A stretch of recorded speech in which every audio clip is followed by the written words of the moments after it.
êtes sur cette estrade, sachez ceci, il n'y a pas de hasard en Dieu. En ce dernier jour, le Seigneur a voulu te donner un signe, qu'il te connaît, qu'il a un plan pour toi. Et sur cette estrade, je prêche. Je prie que l'onction qui opère sur cette estrade vienne sur toi, vienne sur toi. Mais ça change quoi? Nabavia Batou, le fait que Simbi Moutakoué, il changera ni en fait. Expliquez-moi parce que vous avez un homme spirituel. Bon, Babiloko Bango Bazana Kati Babi qui est en aventure. Aventure, on a tout bayokanaka. Bon, ils ont un spectacle, le roi catch américain, tout consent, les conséquences sont réelles. Bandeko Babi très bien que Bango Bazala. Baza conscient ya Marambo Bazala. Pourquoi Banabamba Koué raté? Pourquoi caméraman a Koué raté? Et pourquoi synthétiseur a Koué raté? Et ça l'a bango. Et puis on a se posé la question, on a posé la question. Pourquoi la carte de l'église ou on a battu ba Kouéaka? Ils ont la kaka ba pauvre. Non, on est riche à Kouéa. Bande roman ben amoni bazana balati ba uniforme, on dirait ma puta ya couleur monko. Parce que bango Saint-Esprit obeta bango kara. Ah ko isara ba tout mon sousou.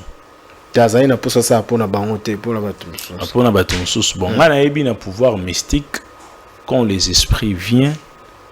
La présence il y a Saint-Esprit, il faut monter en soi sur moi et loko babinga ngwe pa na biso moto tutuki.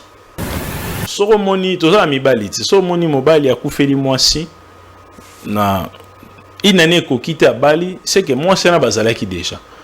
Ezaka clair ebisa batuke non azarane polygame. Tobaye bisara batuke en dehors clair na batuka za polygame. Oui, en dehors il y a basi au moment na biso na bango. Mesdames et messieurs, merci de suivre Congo Buzz Télévision. Vous êtes zone rouge, zone. Il y a turbulence. Un grand merci à vous. On a toujours dit de briser le silence sans pourtant handicaper la parole. Zone rouge, on brise le silence par les mentales. On brise le silence par la parole, la sagesse. Messieurs et dames, aujourd'hui, ça va faire encore très mal. Cette émission, ça va réfléchir.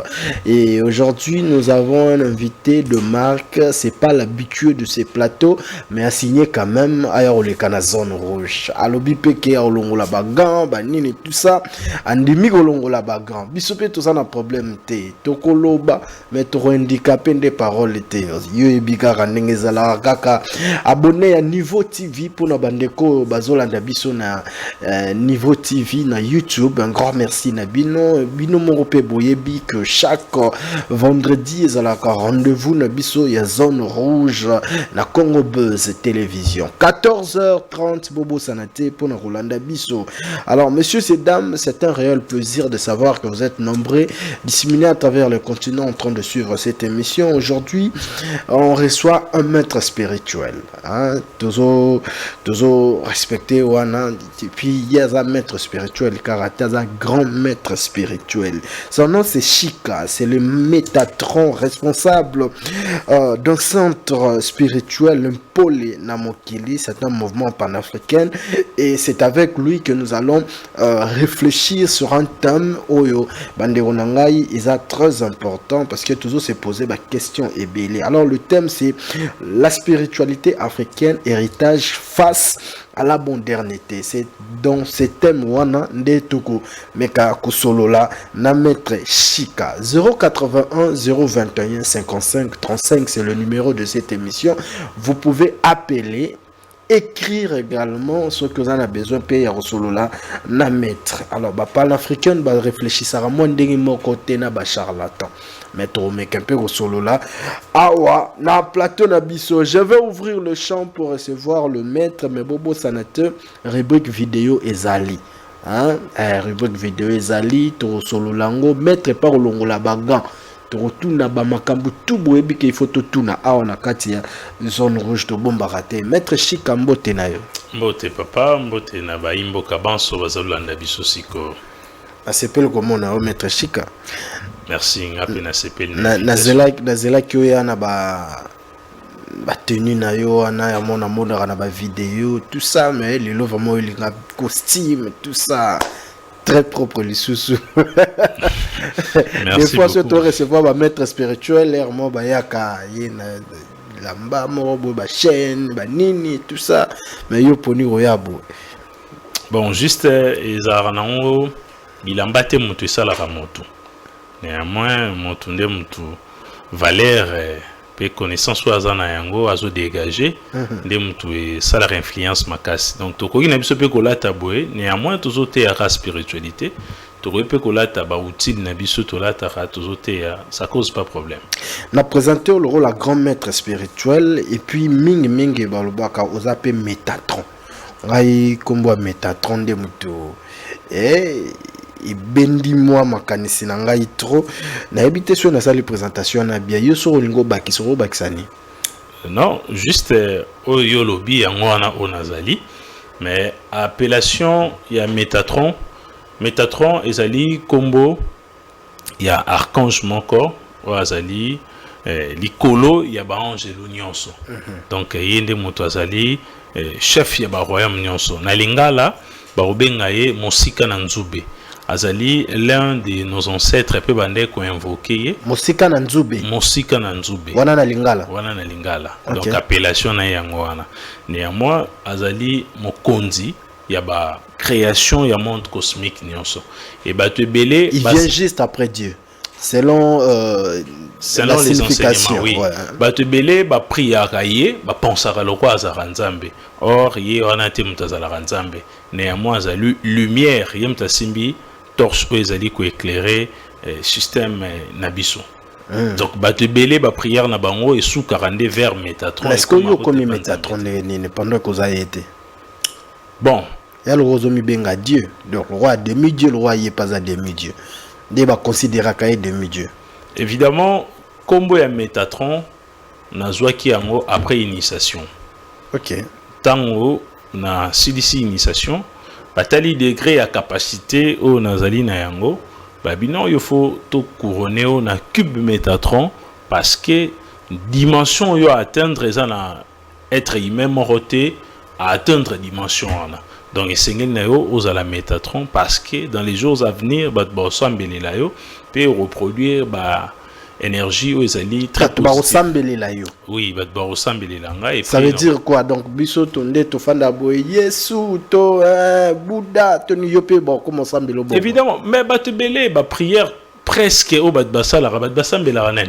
Bat basambela ba être au bazalaki et ba être na qui vivre dans l'autre côté de la voile. Nde batu basambela rabatu wana mingi mingi za ba fox le rôle à lelo batu s'adresse à na kimbangu parce que yazali canal énergétique lelo batu s'adresse à na Jésus lelo batu s'adresse à na Bouddha lelo batu s'adresser na Krishna. Donc ezali ba personnage ba existe qui le rôle nga et ba ki ko fanda na monde de chim topé na monde de gloire. Nde sikoyo ba être oyo ba yesiko après bango nde ba bandi ko sambela lelo ba tubeli ba sambela ra Jésus na ebité sonner se tromper Belé presque ba tubeli lelo ba sambela ra Jésus. Donc Jésus Christ azaki personnage moko le roi rabiso azaki na mai na maboko et aki ofanda la l'autre côté présentation à Jésus Christ. Ils ont ndenge moroté Jésus ba bengi mona nzambe Jésus ba lobi ke yende mutaza Messi ba blu rona nyonso tout.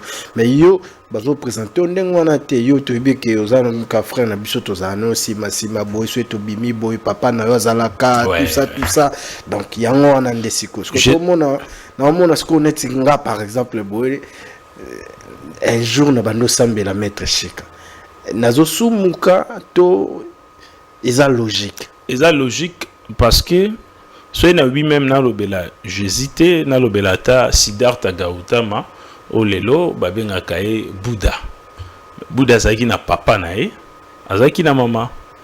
Bouddha Siddhartha Gautama azalaki prince héritier o afande na palais royal et papa na ye abandai ko lakisa ye makambo te lekaka libanda ya palais et tangu ye azwi moine moko ya palais na bango abetisa ye tour libanda aye komona réalité ya vie ke bato mususu ba souffraka si longtemps na kati ya ndako na bango ya mona ka souffrance te aye ko comprendre que non au-delà ya vie oyo nga nazo vivre, il y a encore une autre vie. Il faut na qui ma palais royal na kende ko expérimenter quelque part. Nde aki a sali ba concentration à atteindre niveau ya nirvana et que lelo tango sali ascension na ye après ba siècle ba tu bandi ko vénérer. Donc c'est la même chose avec moi. Lelo yo nazana papa nazana maman lobi nozala na papa te nozala na maman te tant on a atteindre dimension cosmique wana et ba tu ba vénérer nga. Donc naza conscient nazo loba lokola un guide ndenga loba kaka de son vivant. Lelo peut-être ba tu ba ko croire te mais après ba siècle ba tu ba loba que non il faut ko vénérer mutu wana parce que asali boy yemta memi mokili na évolution tozali. Donc mokili ezalera toujours dans ba période il y a évolution na yango. Batu nyonso ata soki to bitozonga na Jésus Christ au mona ki azaki na papa na azaki na mama. Papa na Joseph, maman na Ezaki Marie. À ce net moment là, bat bande ko sambela été. Et tant on s'allait ascension, on s'allait départ, on bat bande ko se rendre compte que non, azalaki na pouvoir et seigneur na biso to banda vénérer. L'islam est un bateau monothéiste, soumission à un seul Dieu. Oui. Ko sambela pera nzambe moko. Oui. Mais tango yo ozolo baki tango ko atteindre niveau na bat ba osambela yo. Est-ce que nabino na yo na Jésus tout bino tout bo osambisa mate pa ya nzambe moko? Bon, en réalité jugement oyo ba expliquer bat na Bible. Dans le livre ya Apocalypse, si ma mémoire est bonne, les Apocalypse, les Maramba Lokuta. Ah, oui. Politique elle a jamais coexisté. Et Solandi intro même il y a Jean s'adressant dans 5 églises. À s'adresser à l'église, à s'adresser à homme spirituel. La spiritualité est tout à fait différente avec la religion. Donc nazo pouvoir yango awo ezana kati ya thème nazo mon kutu na ozano libanda poto kota non na kati te bon na kota non makasité néanmoins pour nous répondre tout court jugement na croire na OTP existate oui bien on peut oui voilà merci tozonga na biso malembe maître Chika obeti masolo ya initiation tu as été initié par qui et ça s'est fait comment? Merci beaucoup. Tout ça a déformé la vie. Motu nyonso oyo azolandanga isengeli oyebake ozaka mibale à la fois. Yatinga bona mibale. Oza double. Mutu. Oza na partie oyo ezali luminé pe oza na partie oyo ezali ténébré. Vie ya mutu. L'héritage loba mi ange mi démon. Oui. Vie ya mutu ezali ntekaka na moi. Vie ya moto ezala pe na butu. Mais vie na biso ya kibobutu tolingaka yango mingi te. To préférera mingi vie na biso ya kibomoi o tozomona na misu. L'homme a toujours na misu mibale. Misu o il faut mona na moi na misu o il faut mona na butu. Ce n'est pas pour rien so tali misu ya moto ndenge ba architecte ya univers basala être humain bacha tâche ya mwindu pe bache tâche ya pembe. Na spiritualité voire même na création être humain ba partie nyonso eza significatif. Pour misu ya motu ezali constellation mobimba. Ndenge to mona ka misu eza constellation eza galaxie eza na nyonso na kati. Alors ngai ne nazali boye nazana initiation o nazwaki physiquement et pas ya ba être humain lokolanga et nazui initiation o ezali spirituellement. Ya on a lobi tozana vie ya butu pe tozali na vie ya nini ya moi. Alors sur le plan physique, sur le plan physique ba format yo ba format kinga et puis na butu pe milimo pe ba former. Na butu nazui initiation et pas ya ba être divin. O ba former ngai. Nde ba être divin. To ba bilima. Bon, to lo ba bilima, to pe to lo ba milimo. Milimo. Oui, to lo ba milimo. Alors, initiation oyo ezalaka très approfondir ezali oyo moto azozwa na nzela ya ndoto.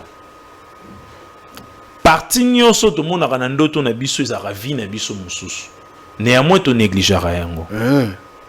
Tout ce qui est visible vient dans le monde invisible. Donc makambo to mona kana physique et outara d'abord na molimo. Nga initiation na nga ezalaki na esprit et ekolata nzoto. D'ailleurs na monde o nazalaki déjà nazalaki initié. Alors ton abimi na katsa mokili et sengeli pe na kutana na bato bazalaki initié, voir papa na ngai paix à son âme, azana voyage dans l'au-delà. Papa na ya physique. Papa na nga biologique. Physique, oui biologique. Azalaki pe maître spirituel. Azalaki maître spirituel et abandé ko pesa na initiation. Les héritages à famille. Les héritages à famille. Et naza na kati ya famille o babengi chefferie coutumier ya royaume Mongo. OK. Donc initiation nanga ezali na betape belé. Hormis cela, je peux pas initiation ozana kati ya famille ya Christian Bosembe bangelanke makema ngeletaf bino na bino ba Mongo. Ba Mongo. Ah évidemment ana Mongo so azola nangai lo sako na. Bino ndebo comme ça fali prince Mongo. Évidemment, tous en a prince héritier et puis tous en a prince royal. Donc il y a zali prince royal. Il y a prince royal. Donc le capito y bango ceux qui zarani et tout ça mais tout s'il s'en a nous yo moko wane woya nango après. Donc nanga moko n'a eu initiation sur le plan physique puis n'a eu initiation sur le plan spirituel. Néanmoins initiation s'il a raté. Au moment où tu vivre na kati ya mokili, il va toujours continuer à être initié. OK. Il a toujours loi vie. D'accord. On a initié. Thème yango na tindela ki déjà. Oui. Mais so on a initié avant to kota thème, on a initié na nini? OK. Nazazui initiation ya spiritualité.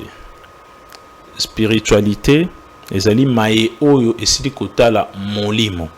Pour ceux qui molimo ezalité to elimo ezana kati ya nzoto mutu te, mutu mwazala kibomoto azalité.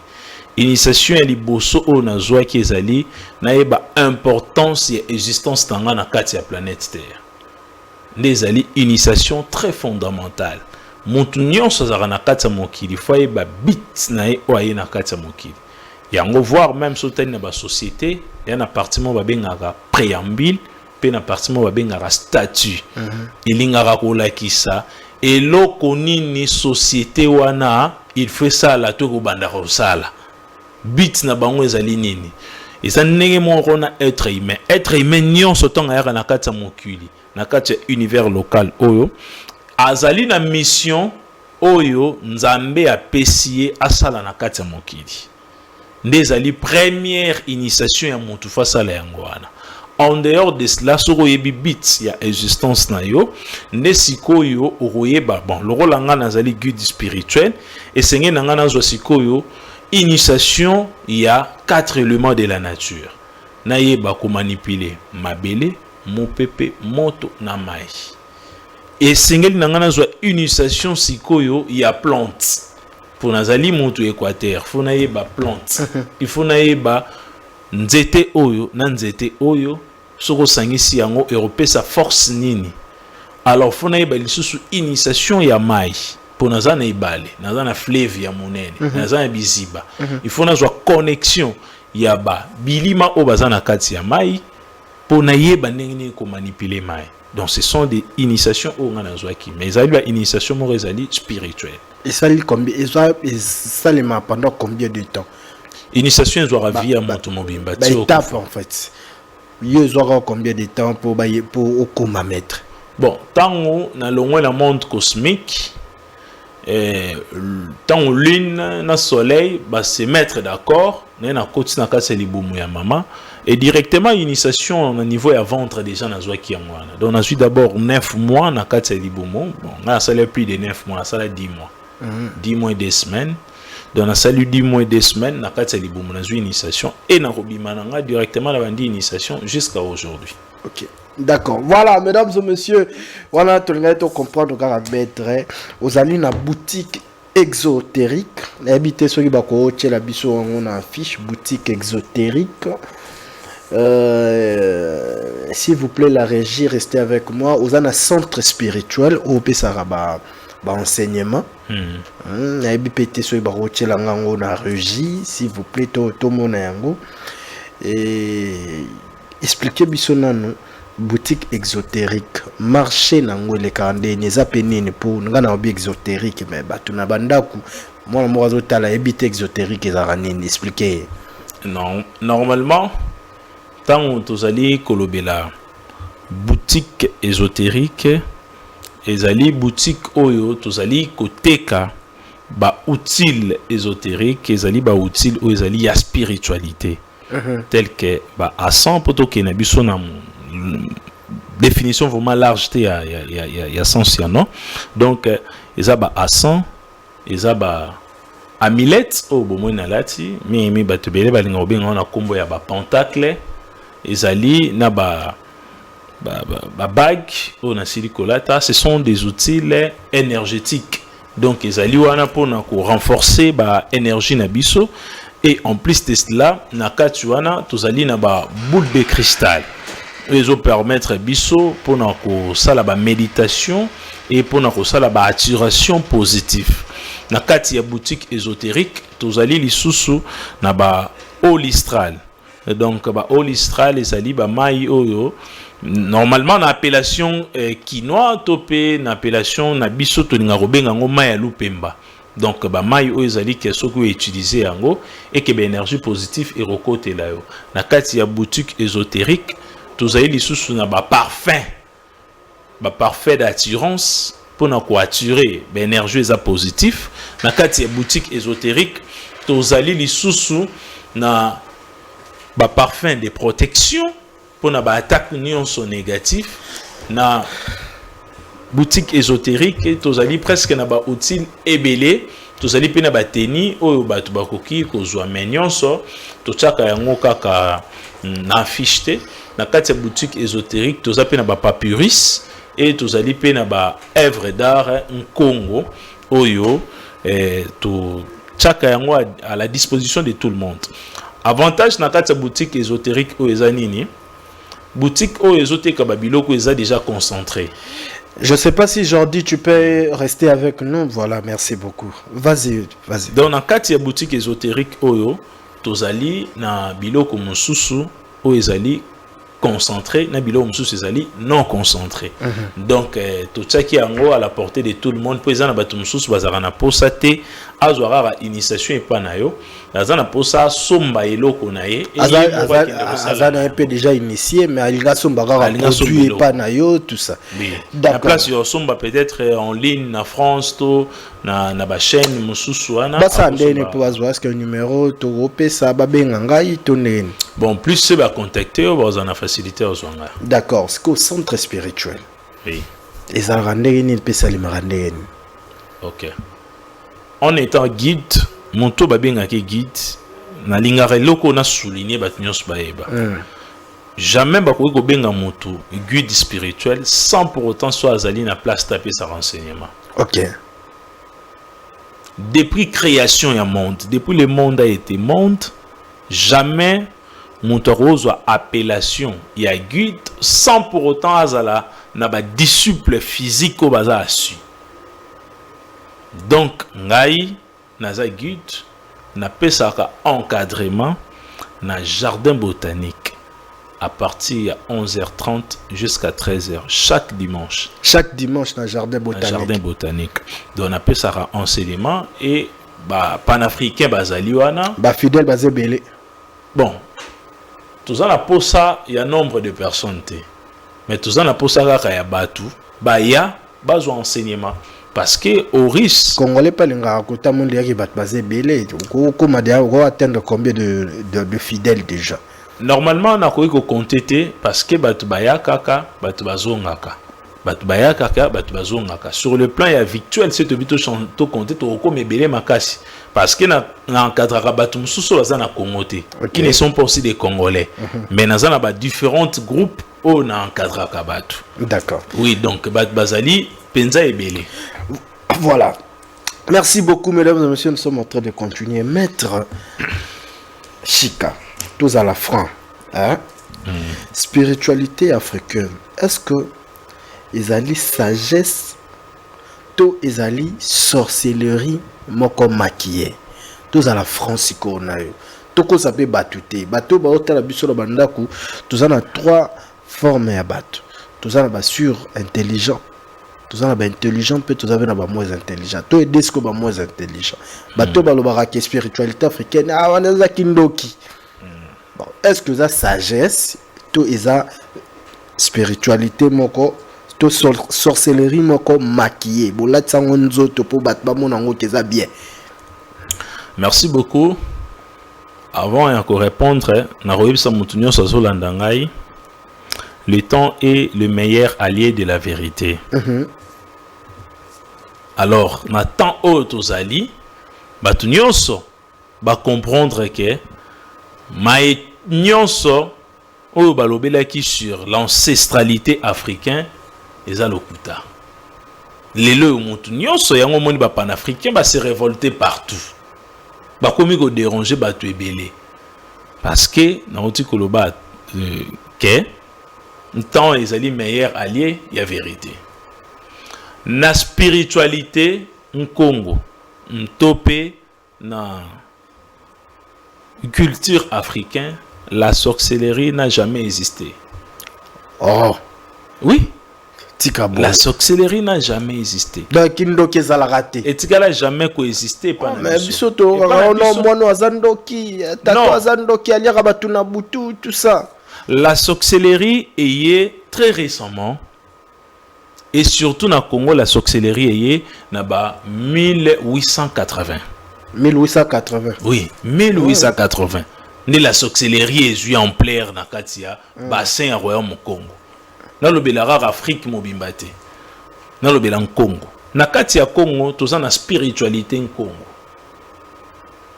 Et la spiritualité est différente même dans la magie, même dans la sorcellerie. C'est au-delà, il y a pensée humaine.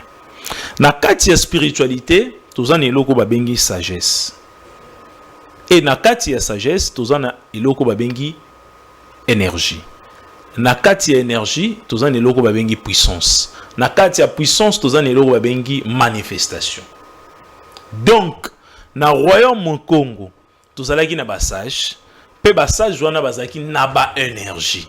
L'énergie importante c'est ngo zaki nini? Énergie nezaki pona ko manipuler, pe pona ko distribuer ba savoir na ba domaine nyonso. Yango moni tozalaki na ba appellation ba bengi ba nganga ya mayele. Batu ya bwanya. Ba nganga ya nzambe. Bazalaki wana pona kosunga batu. Bazalaki teke pona boma batu. Lelo yotango religion eye nde memeli biso la sorcellerie.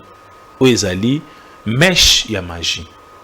Donc pour être bref, na spiritualité Congo toyebaki sorcellerie. Bandela ne lo wana tangu religion ye nde ero memela biso la sorcellerie. La religion etambolaka na magie et magie atambolaka na sorcellerie. Mais la spiritualité ezali nini? La spiritualité ezali kotia mutu harmonie. Kolongola kotia mutu na harmonie na créateur et na création. C'est ça définition ya spiritualité. En quelque sorte kolongola mutu na ignorance. Donc oui, kolongola mutu na ignorance, kolakisa mutu nzambe, pe kolakisa mutu création na manifestation ya nzambe. Yango moni biso na tango ya kala ezaki na bapaka ya mboka bazo beta lisolo ya kibonzambe bazo lakisa batu ndenge nini batu bo vivre na harmonie na nature, ndenge nini mutu vivre na harmonie na voir même bandeko na ye. Donc to longolaka na concept na biso ke ba ancêtre na biso bazalaki bandoki. Batikala jamais kozala bandoki. Mais tango ba colonisateur ba eli biso religion nde siko ba komi ko manipuler biso. Ya ko accuser ba ancêtre na biso bazalaki bandoki. Soki bazalaki bandoki te. Oui. Présentation ya ba ancêtre na biso ezalaki ba bikeko. Ezalaki ba ba blo ba bande ko latana ba mayaka ba mitu ya batu ozomona alati mutu ya mutu alati ngolo ya chaîne ba nini tout ça ezape ko bangisa biso ba misuso total ngoko tanda ko momoni ba che butu ya mutu moko boy ba sali bonte to mona na ba film nde yango na sorcellerie tozolobe. Non, il y a de cela 5000 ans passés, il n'y avait pas l'écriture. Il n'y avait pas aussi les pictogrammes, c'est parce que les pictogrammes aussi, c'est pas aussi une écriture. Néanmoins, il y avait l'hiéroglyphe et des statues présentées comme histoire. Dans les temps anciens, ceux qui maître Chika Koufi, pour nous rencontrer histoire et maître Chika, bah reçoit lelo, mutumoko tout le baran appellation normale, le roi la moi na mort et académie des beaux-arts, ou à vrai dessinateur, a reçu la œuvre d'art et longinanga. Et bah reçu yango dans centre et village, to na musée, to na palais koto na fandaki. Alors mutunyo sa rubanda roya, ba rubanda rubetile histoire. Au moni royaume par exemple Ngala. Mutu asalaki yango eza ancêtre babengi Ngala. Azalaki na basi 4. Basi wana tala intel, tala intel, tala intel. Le rôle a déjà bakufaki depuis kala. Il faut ba statuette na bango ezala pona ko rencontrer histoire. Et na kati ya ba statuette wana il y avait des puissances et des énergies. Oui, bandeko se manifester. Bandeko se retrouver nini parce que ça la statuette œuvre d'art moro basali. Parce que ba énergie wana ezoko makuna ezo bima kuna ndengeni. Avant on sa la statue, il faut botter énergie. Ne to monara Tour Eiffel. Ba tout ba monara Tour Eiffel ya pamba. Mais Tour Eiffel les autres là qui sa puissance ya France. Ceux qui les lot détruire Tour Eiffel, France ezali sous puissante. Tozali na mystique qui a ba relique et puis tozali na mystique qui a ba présentation. Pays pour à la pays to ville pour à la ville, il faut à na symbole moko. Ezola qui sa ke lelo, par exemple so comme na Washington. Il faut qu'il y ait une misée à Washington pour confirmer ba tout que ça na Washington. Lelo so ki par exemple Dubaï, il faut comme na Burj Khalifa. Pour la qui s'abattu qui na Burj Khalifa. Dans les temps anciens ba gratte-ciel wana ezaki na bongote. Ezalaki ba œuvre d'art, ezaki bikeko, o ebandai ko symboliser ba ville na ba village na ba puissance na ba histoire. Donc oyo ba ancêtre na biso bazaki na ngo bikeko, ezalaki juste ko la qui sa histoire. En dehors de cela, ezalaki lisusu ko garder puissance ancestrale na biso. Pe babi keko wana yango mutebande ko produire ba or, ba diamant, ba colbats na ba cuivre auto za na ngotilelo. Ah. Comment ça? Parce que par exemple en Équateur, ceux qui pêcheurs azana posa mboke liambisa malamu arozwa symbole ya ancêtre moko. Par exemple akozwa ancêtre moko nchwa azui chwa azui kekonae à s'adresser na mai rivière oyo koko nanga chwa salelaki lelo tozana posa tozwa mbisi toloba mbisi ebele oui alors tant akoloba bongo azui kekoana akiatie na kati ya ndaku après quelque temps to après 2 heures du temps de pêcheur bakoti na kati ya ibale bambisi na place yo bwaka monyama obino obenga lopoto filet mbisi akolongwa emo na mai abimi ayi na kati ya mokili à côté de la boîte immersion. Donc il s'agit qui ba puissance mort très positive au colia et pas ba luba par exemple to bibon to un ancêtre na biso awa kombo na ye bankwanga azalaki ancêtre moko bande ko sanza diamant et mutu nyonso oyo azalaki na œuvre d'art ya bankwanga soki ya sali méditation orubaluka na simandaku ozui pao ozotimo la libulu peut-être ya faux sceptique okutani na ba diamant. C'était positif. C'était positif. Ça c'est la spiritualité. Ça c'est la spiritualité. Différence dans une religion. Oui, religion ça n'est l'oroté, religion banda ressemble l'oroté. Dans la spiritualité, il y a la sagesse. Après la sagesse, il y a l'intelligence. Mais des moins, avant tout comme d'abord l'intelligence, déjà il y a sagesse ou azali na énergie. Et énergie azali na puissance. Puissance azali na manifestation. Na oti koloba awa. Bon c'est très bazali qui na connaissance ya ki bonzambe. Mais si tel est le cas, comment ça fait-il que tout un peuple comme le nôtre, soit un peuple africain, to bannir bakoko na biso ancêtre na biso to ndimeli bango te et puis on croit la spiritualité ya les autres nzambe ya ba mindele par exemple. Merci beaucoup. Premièrement, bah, si sa question, c'est que pe ancêtre na biso pe msu ba sambela Jésus que c'est ba ki ko comprendre que o ba ne ko sala ezaki kindoki vraiment ya la pure sorcellerie to ba ya babe wana donc ba mekendeli et pas ya Yesu et pas ya Bouddha tout ça côté nde ba moni lobiko wana. En tout cas, Jésus nazo linga vraiment blessé ba tout est concernant. Ça zone rouge fungwama. Mais fungwama na longoli ope bagana lobaki a ndimaki olongola ba. Oui, na longoli ba tapé bagante beta biloko. OK. En réalité, ba ancêtre divin na biso ba Jésus Christ. Ba tikala pe jamais ko sambelaye, ba qui était. Ba ende ko apprendre bango Jésus Christ et bango ba boy Jésus Christ par l'ande ba ko tumba bango. Ba komi ko bomba ba ancêtre. Alors, pour te comprendre bien, na émission Egoya, to senga na yo, na sengi pardon, et puis na sengi na ba continuation so, borozong c'est la biso une partie ya discours, ya Léopold D. Vous allez comprendre à l'obagi déjà, nebo kei ko coloniser Batouana, bo apprendre bango nzambe te po ba yebi déjà nzambe. Bo apprendre bango le bien et le mal te parce que ba yebi yango déjà, mais bo kende ko piller bango. Donc, tant que la biso histoire ya Jésus-Christ, bayaki na yango carrément pour ba piller biso et pas ba enfaiblir biso. Et depuis biso to yamba ki Christ, tout se poser ba question, Christ a sali biso déjà ni. Diamé ici là déjà na niveau ya bande ko na biso ba luba. Journée Christ a bimé sali biso diama ba au nom de Jésus diamé bibi. Or, il y a des ancêtres au so to invoquer bango to sali ba rituel diamé ko bima. Présent lango déjà wana. Ce qui le lobiso tozo souffrir parce que to yambi Jésus Christ lokola mokonzi pe mobikisi. Et puis tant ba yambi sarabiso yetande ba yebi sarabiso. Yamba Yesu lokola mokonzi pe mobikisi. Lokola nyingo lo bakaza bongote. Asa bongote. Mais ba yebi sarabiso to yamba ye lokola mokonzi pe mobikisi. Pe sambela ye ozo solution. Ça fait 2000 ans. Le monde entier est au Sambela Jésus-Christ. Et notre pays est au Kénéga Norokwea. Nous sommes sur le plan politique. Nous sommes sur le plan mystique. Sur le plan politique, nous avons un avancement. Mais sur le plan spirituel, nous sommes Kwea.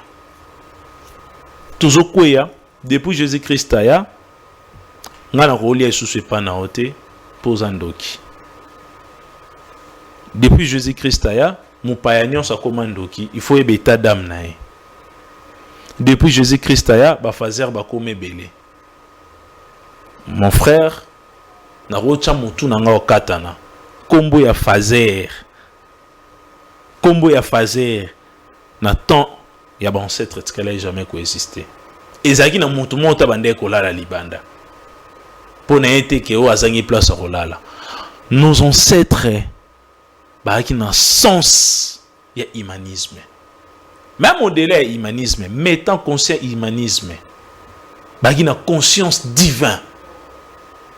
Royaume Congo est le quatrième royaume le plus fort au monde. Et il y a un qui stabilité et équilibre à monde. Ce sont des Congolais qui ont construit même des pyramides. Congolais oui. Royaume Congo il y a Royaume Congo. OK. On va construire même des pyramides à Soudan. Chez nous, il y avait des hommes forts. Comme Empire Ngombe. Et Empire Oeregorja qui homme fort.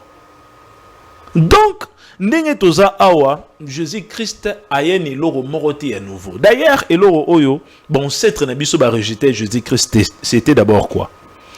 Tout ce que on va expliquer monsieur à Jésus-Christ existait déjà avant Jésus-Christ. Je suis le Dieu unique. Déjà existait. Le pain de la vie déjà existait.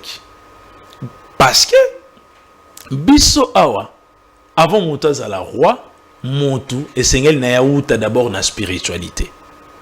Ce qui monte à l'ongwe na kata spiritualité, nde monte sikoyo akokoma mon konti physiquement pour yeba ndenge nini ko encadrer. Ba appellation nyonso, tous les méditations ya ba Jésus-Christ. O ya yebisaki biso, ba ancêtre bazaki na yango. So eza na pasteur moko. To eza na diacre moko. To eza na évangéliste moko. Akoki ko yebisanga eloko moko. O Jésus-Christ ayaki na yango de nouveau o ba ancêtre na biso bazaki na ngote na se convertir. On a un message au ticket de pasteur. Na se convertir. Ah, donc non, on s'est converti dans l'immédiat. Sur le plan historique, Jésus-Christ a donné l'eau monté les biso de nouveau. D'ailleurs, Jésus-Christ a joué une initiation et pas la biso. Or, il a biso l'eau est nouveau. Nandengeni. Atambo le kolamai a bongole abimisi abambisi utile komi a commission webele tout ça bilo on a sur tout le monde rien. Batu bandi ko tambo na likola mai ça ba spectacle bande ko salima depuis kala na kati ya palais royal. Parce qu'ils ont un personnage moko Osiris bande ko benga e Pached qui signifie c'est lui qui sauve, les sauveurs. Il a existé 5000 ans avant Jésus-Christ. Nos ancêtres les savaient. On les invoquait. Et ça a divinité morotée, tout parti métaconscient cosmique morotée à Christ. Oh, ben ancêtre va y quitter tout. Ben ancêtre va rejeter que Jésus parce que l'accès qui est nyonso. Oh yo ya yebaki. Yangona oh ben ba yebaki bien avant que lui. En dehors même il y a Jésus-Christ, même Moïse, même Abraham. D'ailleurs, pour vous clôturer, je dirais que tous les personnages bibliques, ils sont passés à l'Égypte. Abraham, initiation. Dans le livre de Genèse, prouve très bien que Ndenge bobeta masolo ya Égypte et l'accès que Égypte est très puissant. Berceau de l'humanité. Parce que c'est le berceau de l'humanité. Comment Égypte est très puissant, bakoki ko comprendre na niveau ya kokoisa yango. Pe biso tout bateau toza bateau il fallait to bénéficier en Afrique to s'affoncer dans pétrole ou Égypte peut et subir. Oui, bateau belé se poser la question batou na ngai pourquoi quand ozoloba royaume na biso koyaki royaume ekoité batou nde bakoyi teme royaume ekoyi batou oui. basala royaume non batunde bakoyi batunde basaya lo Congo beze kangami batunde bazai na katune bakoyi si Congo beze administration koyi mais ba puissance ezali ba puissance ezabisu yango to telemi eza batu basala ki berer en étant un être humain basala berer nin il y a quoi accepter Jésus-Christ étant que Seigneur et Sauveur koko ya ba royaume yangwana po batu bantima yango neni nango batu bayebiki bayebisi pe Jésus Christ moi makambo yo ye nango o biso déjà toyebi yango mais siko après bandi malisusu que te yende mutaza Seigneur Sauveur biso to komi le roi et le mobo na ko expliquer qu'est-ce qui s'est passé au moni montu azana parti ezali fort azape na partie ezali faible. Moto azali na partie azara dur, azape na partie azara sentiment. Alors, ezala batu o ba koyaki na kati ya sentiment. Mpe sentiment wana nde koyisi nation mobimba. Nde koyisi ba royaume. Mais ba puissance wana ezali toujours ezako se manifester. Par là, je vais dire quoi? Batu ba pesa ki Christ confiance parce que ba yeba kazoki initiation na ye na kati ya royaume ya Afrique. Non, esengeli ito accepter parce que za élève na biso to yokaye. La fox ya yokaye ezaki poison sans pour autant tous en antidote nango. Ne percé ju ba ancêtre belé ou ba ancêtre msusu ba boyi ba se disparaître sur yango. Ce n'est pas encore la fin du monde. Bisotozana pour nous renaître encore de nouveau puissance ancestrale. Vous pensez que c'est facile dans le monde où oui, c'est facile parce que bandeko ba TikTok ezali banini nini comment ça fait comme ndeni nango bozo kanisa ko faire face à l'évolution et modernité oyo bandeko baye nango ba occidentaux baye nango na spiritualité africaine. Normalement, j'ai ça clair. Bah royaume un peu ils allaient transformer bah n'arrive pas bah dirigeant bah baza likolo et c'est na bango va rejoindre la spiritualité ancestrale pour voir il y a développement. Et biso tout ça qu'on s'est préparé dans les jours à venir, bah dirigeants ba royal isusu baza bato yo ba se faire face na ba royal mona nyonso pour bakoya. Mais est-ce que vous affronter bango vraiment? Déjà tout ça na kati affrontement attends toujours ma na TV yo kanisi kende toujours ba boete bato nyonso se pela na ba historique to bi que Moïse a côté la pharaon qui a la kisi ba makambo bino bo suka na TV. Non, rôle TVP ba hôtel la bino moyen ba comme ça bino kunezate. Chaque chose a son temps. Hein. Il y a un temps pour tout. Je pense qu'ils en attendent au bas, on se là. Étant on est commis déjà dans souka. Au royaume, nous on a déjà commis dans souka. Parce que dans le cannabiso, sans qu'on soit vraiment fanatisme à côté, depuis christianisme et côté, toujours chité spirituellement. Et ceux qui spiritualité en boka, ils ont chité, richesse paix en boka, et au sein de disparaître. Parce que la matière première au Tolobelaka, ils ont bisoté, ils ont extraterrestre. Ils ont qui simbi, ndem tu ba adoptara biso yango pour biso et servir biso sur le plan physique. Alors ba maître spirituel déjà belé, ba salaki déjà ba méditation, les roé bisa ba qui simbi, ba produire les sources ba matière première té parce que ce qui nzala ekoti ndé ba rozonga siko na kati ya réflexion. Mutu soki lelo azana lumière. Dans le succès, mutu azorata on réfléchir té à mon succès. Mais ceux qui montent au ça la échec, les mentors doivent réfléchir. Maître Chika, il n'y a pas qui s'abussent teke aux charlatans. Parce que les lots battent belé to yambara bango. Abandi azolo bapeka lokola yo, mais différence ils ont banate entre un vrai maître spirituel et un charlatan. C'est quoi? To kabola bino ndenge nini. Na domaine nyonso malamu ezalaka. Ma BP salinini ezalaka na ba domaine nyonso. Ça c'est vrai. Ezana batu o arosala malamu, ezapena muntu o arosala mabe. Mais ce qui est très important, même na bouche ya diable, ezana ba vérité mususu bimara. Donc même na kati ya batu ba personnage ozo benga ba charlatan, même si qu'il na expérimenté bangote, bazapena une raison morobo bazolo kolobela. Mais zapena batu mususu Makambo yazoloba du début jusqu'à la fin, c'est toujours positif. Makambo o le rôle en zolobela. Ça n'a rien à voir avec ma puissance moins négative, mais ils allaient juste pour nous faire éveiller conscience yabatu. Les lots zolobela makambo contre Christ, on te considère de tout. Des sorciers, on te considère des charlatans, de tout. Déjà, un ami qui est battu, déjà mais Marambo Nazo le bizarre vérité parce que mon Christ à l'obi, je suis venu pour les brebis perdues dès la maison d'Israël. Ici, c'est pas Israël. Ici, c'est la République démocratique du Congo, c'est le Congo. Prophète Mohammed Koutalobi, chaque nation nyonso, Nzamba Tindai ba prophète. À vous votre religion et à moi la mienne. Et pourquoi vous voulez seulement que nous on puisse obéir vos divinités? C'est ça les grands problèmes. Même si nous sommes des charlatans, restez dans la divinité Nkongo. Laissons-nous alors invoquer nos ancêtres. Même si baza faible, restons seulement avec eux. Mais attends moko, dondim la binonden, tout soit islam, christianisme, bouddhisme.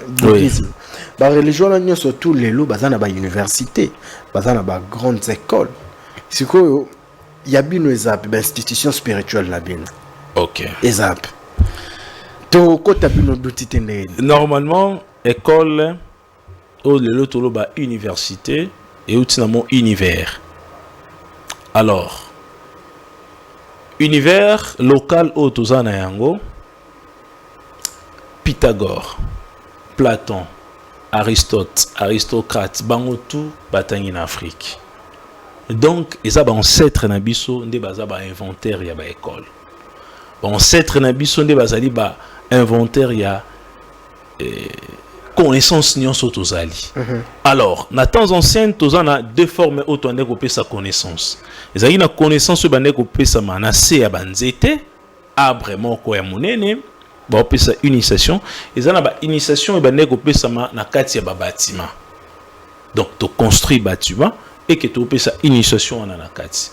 déjà oyo nga nazo pesa ils ont déjà apprentissage ils ont déjà école on a ko initier parce que ils ont un prophète biblique moroteni coranique a construit qui école pour bando pesa bato enseignement mais qui par rapport il y a parole il y a verbe donc évolution chef oui n'a ça quoi avancer donc bisonné tozali boé déjà on azali koloba ils ont déjà enseignement déjà on azoloba que chaque dimanche sous un arbre n'a pas sa renseignement il y a on a déjà place dans l'école alors pour votre information pour na répondre à aussi clair nazali na temple o nazotonga na Kinkole o ezali université il y a enseignement ancestral OK donc na profiter voire même ko lancer na bande ko belé bazana na posa ba soutenir construction ana ba ya ba construire tout ça juste na suite na rotanga kombo vas-y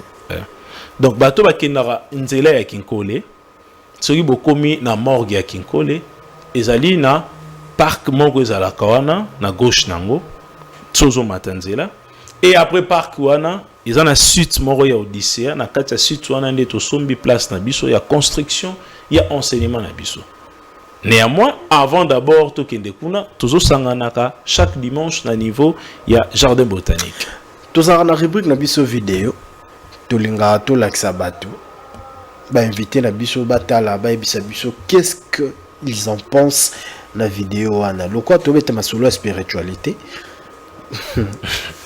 et la deuxième partie bat balinga ngo na zone rouge balinga ngo Jordi s'il vous plaît balance-moi la vidéo to laksa maître Chika ata la vidéo o pa ebisa biso nini azokanisa likolo ya vidéo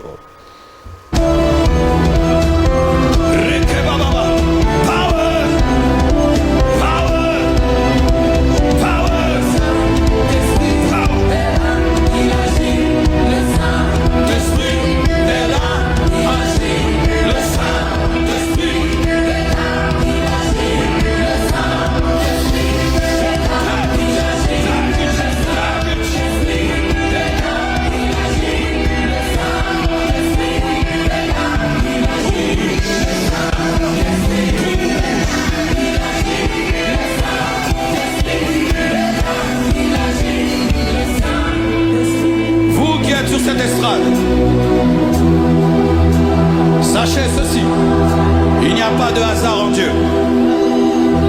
En ce dernier jour, le Seigneur a voulu te donner un signe, qu'il te connaît, qu'il a un plan pour toi. Et sur cette estrade, je prêche.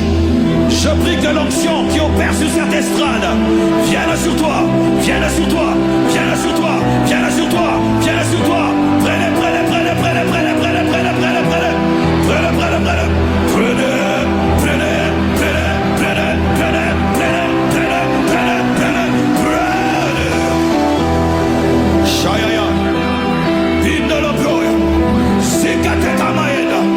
Que ma vie soit changée, bouleversée, révolutionnée, impactée. Soyez des témoignages de ces 25 matins, des témoignages, des témoignages, des témoignages, des témoignages, des témoignages, des témoignages.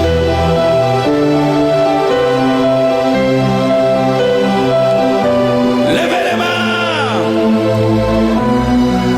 Que l'onction qui coule ici coule là-bas. Que l'onction qui coule ici coule là-bas. Que l'onction qui coule ici coule là-bas. Que l'onction qui coule ici coule là-bas. Que l'onction qui coule ici vienne sur toi, soit contaminée. Jeune de Lebos, Kiribobochal, que les malades soient guéris, que les captifs soient délivrés, que les serviteurs de Dieu. Zone rouge, zone, il y a turbulence, zone, j'ose croire que cet élément fait énormément plaisir à mon ami Ange Noir, le véritable spiritas.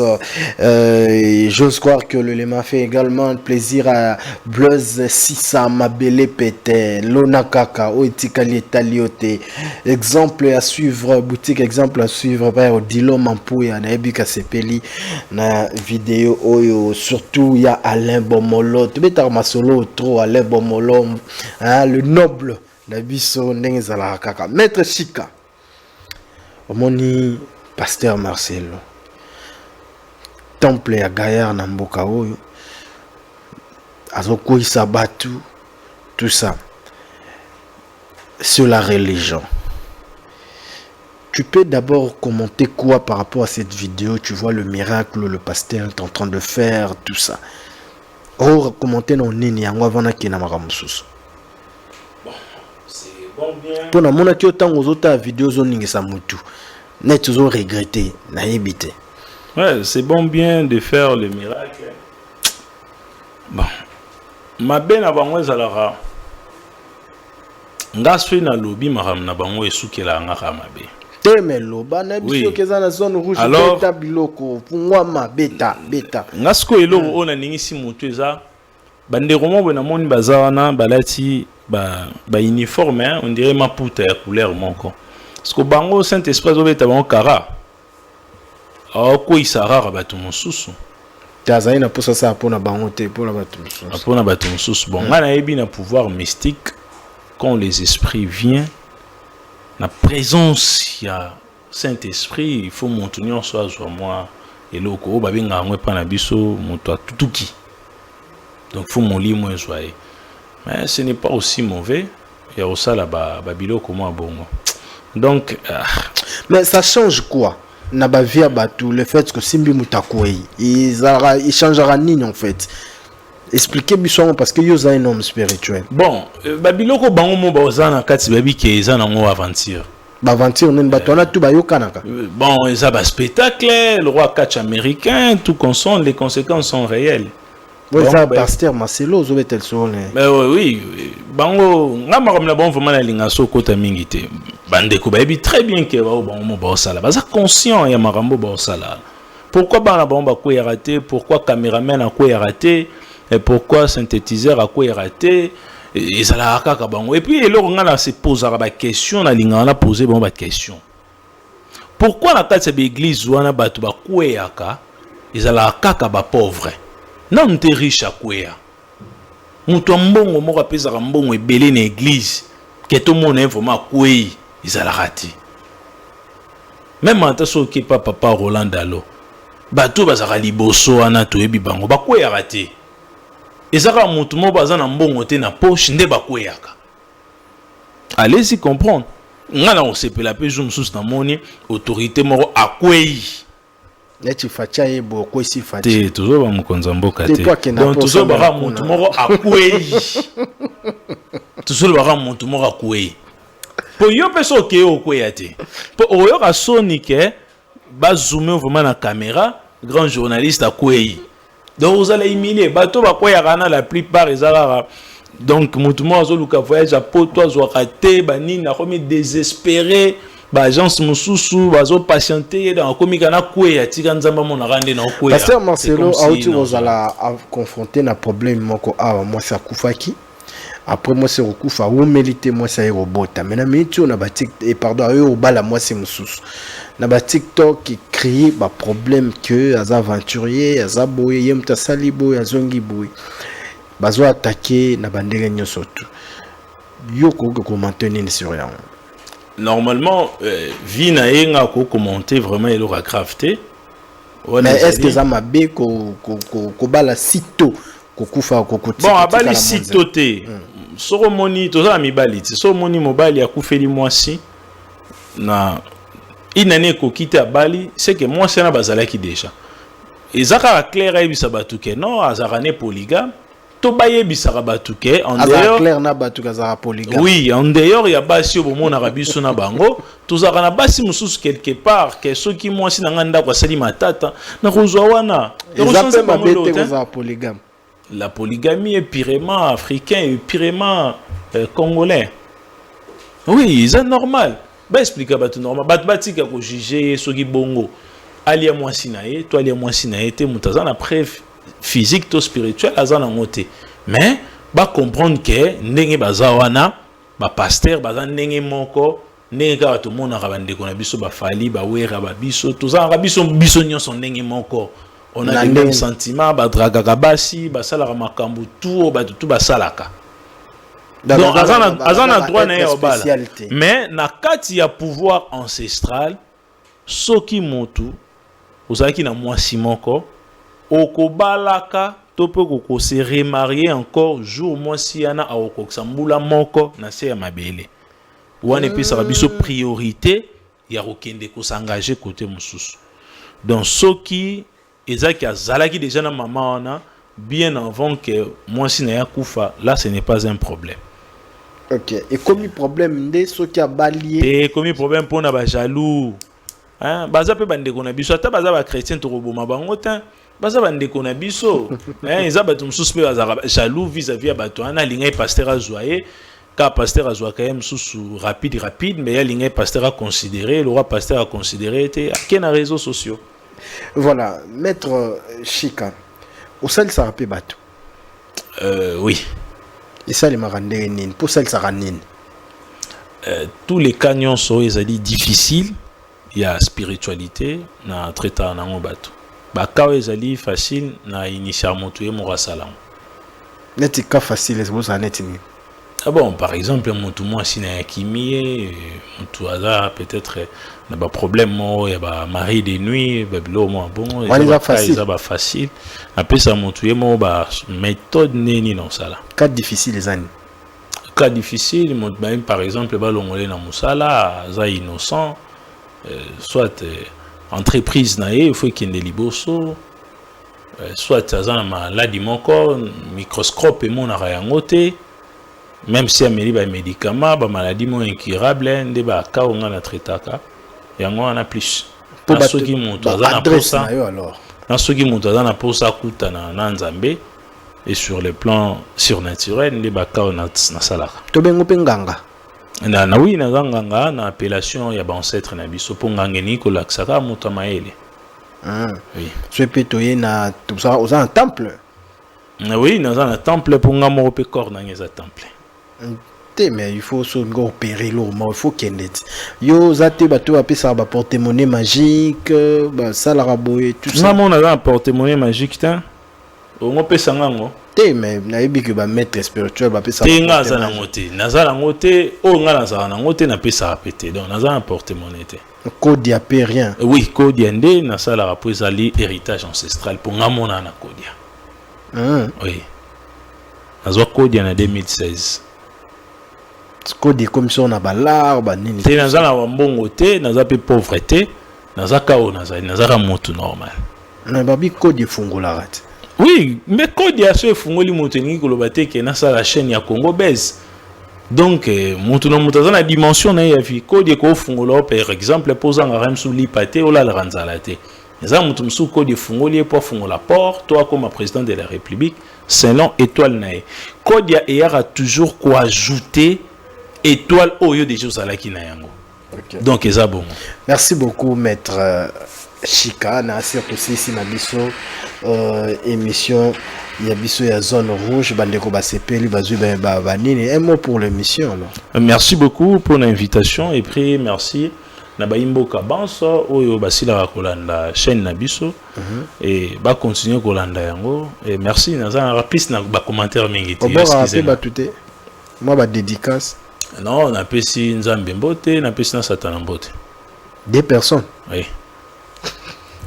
En tout cas, merci beaucoup, mesdames et messieurs. C'était votre émission Zone Rouge, version spirituelle. Donc, le levement pour comprendre que Maître Chikazaki, on a te beti bamasolo. Naye, un grand merci. Na bande kote Bolanda biso, batutela biso.